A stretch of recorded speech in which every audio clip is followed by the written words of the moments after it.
What's going on, collectors? Optical 20 here for another preview. This past few days, Hot Toys is on fire, unveiling new figures and whatnot. And Sideshow just announced how much the pricing for these figures are. So this Thor Toy Fair exclusive is around $244. Say $245. The Age of Ultron Thor is $220. Not too long ago. I guess this one comes with a little bit more accessories, so I guess you can kind of warrant the $25 increase there. I don't know. I'll be very careful when I'm doing this pre-orders. This is a delicate stage right here. You got Justice League, I'm sure they're gonna, command a few figures that you need to buy. And then you got Infinity Wars. So if you are a Marvel collector, this film comes out in November. Most likely you won't get the figure probably around January or so. If, who knows, maybe at the earliest, I would say. Then just right around the corner, you got Infinity War. And from, the posters, it looks like the Thor that's going to come out there is the short-haired Thor. But you never know. But if I already have a Thor, which I do, I've held, the sleeves Thor, the other Dark World, I would probably opt into the short-haired Thor. This one looks like Age of Ultron. There's really not much of a difference here, in my opinion. The cape looks different. It looks thicker. Whatever it is, the thing on his back looks cool, but there's not much of a difference, in my opinion. So I would wait for the shorter-haired Thor. At least that can warrant a little bit of a change of pace, in my opinion. And like I said, I would be very, very careful ordering stuff. So you don't want to get carried away from Ragnarok, because we know we're gonna have Loki from.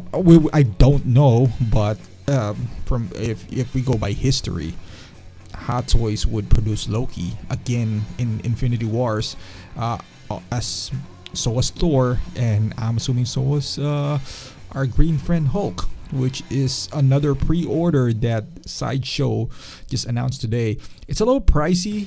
It's a little bit on the pricey side for my liking, but at the same time, the Ultron Thor, Age of Ultron Thor, is pretty much around the same price.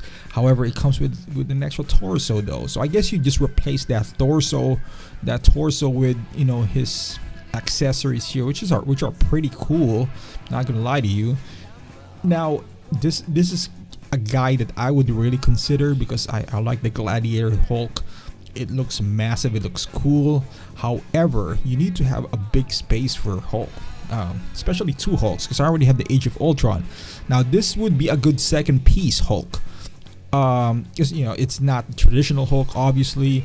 You don't want to pair him up with Captain America and all that stuff from your Avengers. You want the traditional Hulk, but it's a really nice figure. I wouldn't mind having this guy if I have the space, but I don't. And at the same time, I don't want to drop almost $700 for a character. So basically, if I'm gonna keep my Age of Ultron Thor, which most likely I would if I ever dab into this Gladiator Hulk, then I just spent $700 on Hulk.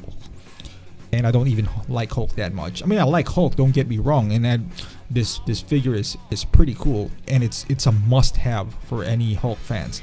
It's just for a regular collector like myself. I wouldn't say it's an easy pass. It's because it's not. I'm really digging it. I don't know. Probably somehow, some way, I'm gonna end up having him anyway. But man, the biggest problem with Hulk is display. Like how to display him. He doesn't fit in a regular detail. He could, but you're gonna hunch him down, or you're gonna do some modifications. And even if you manage to fit him, it's gonna be a tight squeeze for any figures around him as well. But no doubt about it, this guy looks cool. But like I said, if you are planning to, I know everyone's excited with all this announcement from Hot Toys, but the train keeps on rolling, man. And next, after Ragnarok comes out 6-7 months later, you got the big boy, Infinity Wars, and I would watch out for that. So be careful on what you order, because once they get into your door, they're already outdated, because a bigger film is just around the corner. So thank you for watching, guys. If you want to pre-order, I'm gonna put the link down below, so just check them out. $244 for Thor, and I guess $354